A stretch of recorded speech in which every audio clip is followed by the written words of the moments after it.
because I normally speak quite quietly, so I'll try and speak up.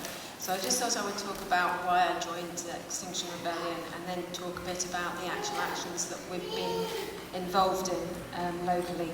So I've been concerned about the environment for years, but I think up until just a few years ago, it seemed like something that was sort of vaguely off in the future somewhere else.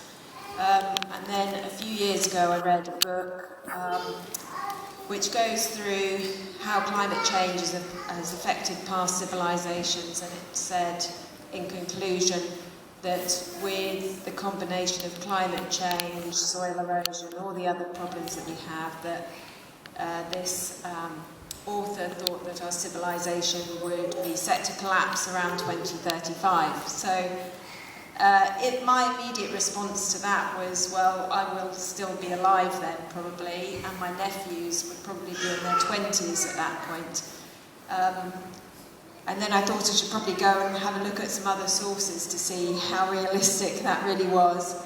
And of course, it's such a complex problem that no one really knows, can pinpoint exactly what's going to happen, but all the trusted scientific sources that I looked at agreed that things are bad now, they're going to get worse within my lifetime, and they'll get a lot worse within my nephew's lifetime. So I had a new sense of urgency about it, and that's why I joined Extinction Rebellion.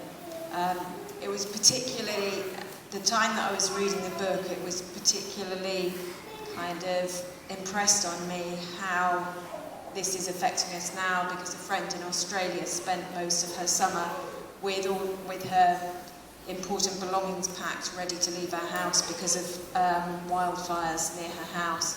And I've known her for about 15 years, and this had never been such a severe problem for her at that time, until that time. So I was going to talk about the events that here in Bangor we've been involved in.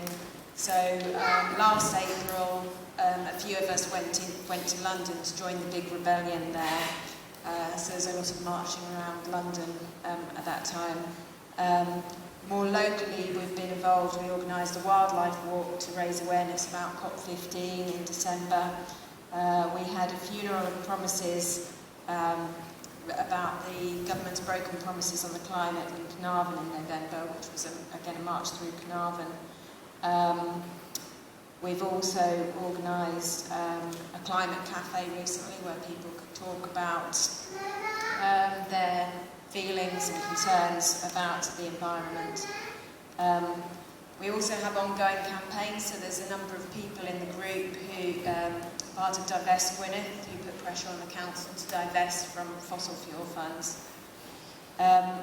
So our future plans are that we plan to start a series of climate cafes, again for people to come and discuss, because it's obviously can be quite a frightening subject, so for people to come and discuss their feelings around it. And we're also, of course, building up to the